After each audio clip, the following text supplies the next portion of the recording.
একদম। এবং সেটা ফুটবল হয় আমাদের বাঙালির সেরা খেলা। মানুষ একেবারে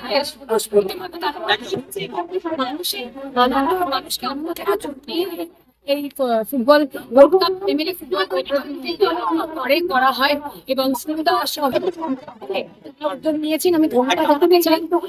তো মানুষের আনন্দ তারা আনন্দ করুক, এটাই আমি চাই।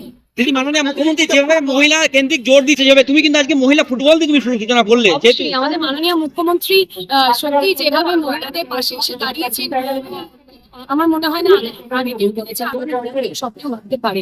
এবং এইখানে আমি প্রথম থেকে বলতাম যে আমি যে নির্বাচিত হয়েছি সেই সময় থেকে আমি বলতাম যে বরানগরের প্রথম মহিলা নির্বাচিত হয়েছে বিধায়ক হিসেবে। তো আমাদের চেয়ারম্যানও মহিলা এবং আমাদের ম্যাক্সিমাম কাউন্সিলারসরা মহিলা। তাই সহ এনারাই কিন্তু বলেছেন যে মহিলাদের আমরা এগিয়ে রাখবো এবং মহিলাদের প্রদর্শনী ম্যাচ হবে এবং মহিলারা সবসময় এগিয়ে থাকবে। বাঙালি প্রিয় ফুটবল এবং একজন বিধায়ক হিসেবে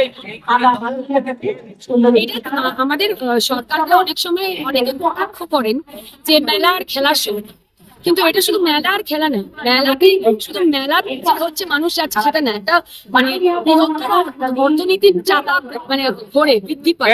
এবং খেলাতে দল নির্বিশেষে মানুষ আসে, খেলা উপভোগ করে, এনজয় করে। এটাতে একটা অসাধারণ জনসংযোগ করা যায় মানুষের সাথে। আমরা এইভাবেই দেখি। তো আমরা বাংলার খেলার সরকার হয়ে যাচ্ছি। আচ্ছা, বাংলা ফুটবল, বাঙালি তো ফুটবল পাগল, কিন্তু কিছুদিন আগে এই পর্যন্ত দেখা যাচ্ছে না এমএলএ কাপ চলবে, 5 দিন ব্যাপী চলবে। 12 তারিখে শেষ হবে। 13 তারিখে আমাদের এমএলএ লাইভ পারফরমেন্স আছে, যেটা অতীতে আমরা কখনো পাইনি, সেই সুযোগও আমাদের ঘটেনি। আমাদের বর্তমান এমএলএ, সেলিব্রিটি এমএলএ, উনি 13 তারিখে লাইভ পারফরমেন্স করবেন এমএলএ কাপের সমাপ্তি অনুষ্ঠান। প্রায় এটা নতুন না, বিগত 7 বছর ধরে হচ্ছে। এবং সোনুদা বললেন যে অ্যাকচুয়ালি সোনুদা এটা দারুণভাবে উদ্যোগ নিয়ে করে। সোনুদা সবাই থাকে, বড়নগরে সবাই থাকে, কিন্তু বাট সোনুদা আপফ্রন্টে থেকে এটাকে দারুণভাবে করে আসছে এবং এই মাঠটাও সোনুদার কী বলে উদ্যোগে তৈরি। তো একটা কথাই বলবো, সদ্য বাংলা চ্যাম্পিয়ন হয়েছে, আর আমাদের বড়নগরের এমএলএ কাপ থেকে এই বার্তাটা দেওয়া যে ফুটবল বাংলা ভারতবর্ষে এখন 1 নম্বর, আগামী দিনে 1 নম্বর থাকবে। সেই নিয়ে প্রয়াস নিয়েই আমাদের এখান থেকে লড়াই, যার জন্য আজকে এত কচি কাঁচা ছেলে মেয়েরা কী বলে আজকে আমাদের এই পদযাত্রা হেঁটেছে। তো এটা একটা ভালো দিক। তাই এর জন্য অবশ্যই আমি আমাদের বিধায়িকা পাশাপাশি সোনুদাকে অসংখ্য ধন্যবাদ জানাবো। সোনুদাকে মানে দিলীপ নারায়ণ বসুকে, আমাদের এখানকার মানে ফুটবল প্রেমী এবং আমি একজন ফুটবল কোচ হিসাবে আমি অনেক মানে ধন্যবাদ জানাচ্ছি, কৃতজ্ঞতা জানাচ্ছি। তিনি এইভাবে যে প্রত্যেক বছর কাঁধে মনেই ইয়েটা নেয়, লাঠিটা নিয়ে কিন্তু এগিয়ে যাচ্ছে, আমরা সবাই পেছনে আছি। হয় মুখ্য উদ্যোক্তা দিলীপ নারায়ণ বসু, আমাদের ভাইস চেয়ারম্যান।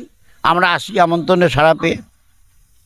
আর খেলা এই মৌসুমে ফুটবল খেলাটা সকলের প্রিয়, বিশেষ করে বড়নগর মানুষ ক্রীড়াপ্রেমী লোক, তারা ফুটবলকে দারুণভাবে ভালোবাসে, আবার ক্রিকেটকেও একাধারে ভালোবাসে।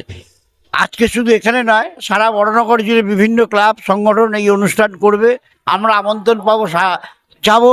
কিন্তু আজকের এটা মাত্রা অতিরিক্ত, কারণ সমস্ত স্কুল কলেজে ছেলেমেয়েরা পার্টিসিপেট করেছে পদযাত্রায়। এটা একটা বড়নগর মানুষের কাছে একটা মনের মণিকোঠায় ঢুকে গেছে। এই ফুটবল বা এমএলএ গোল্ড কাপ একটা আকর্ষণীয়। আমি আপনাদের মাধ্যমে বলতে চাই, যতদিন খেলা চলবে সুষ্ঠু সুন্দরভাবে যাতে হয়, কোনো রকম বিশৃঙ্খলতা না হয়, সেই দিকটাকে উদ্যোক্তাদের নজর রাখতে হবে, এটাই ব্যাপার। এতক্ষণ আপনারা দেখছিলেন নিউজ বাংলা টিভি। সঙ্গে থাকুন, দেখতে থাকুন নিউজ বাংলা টিভি।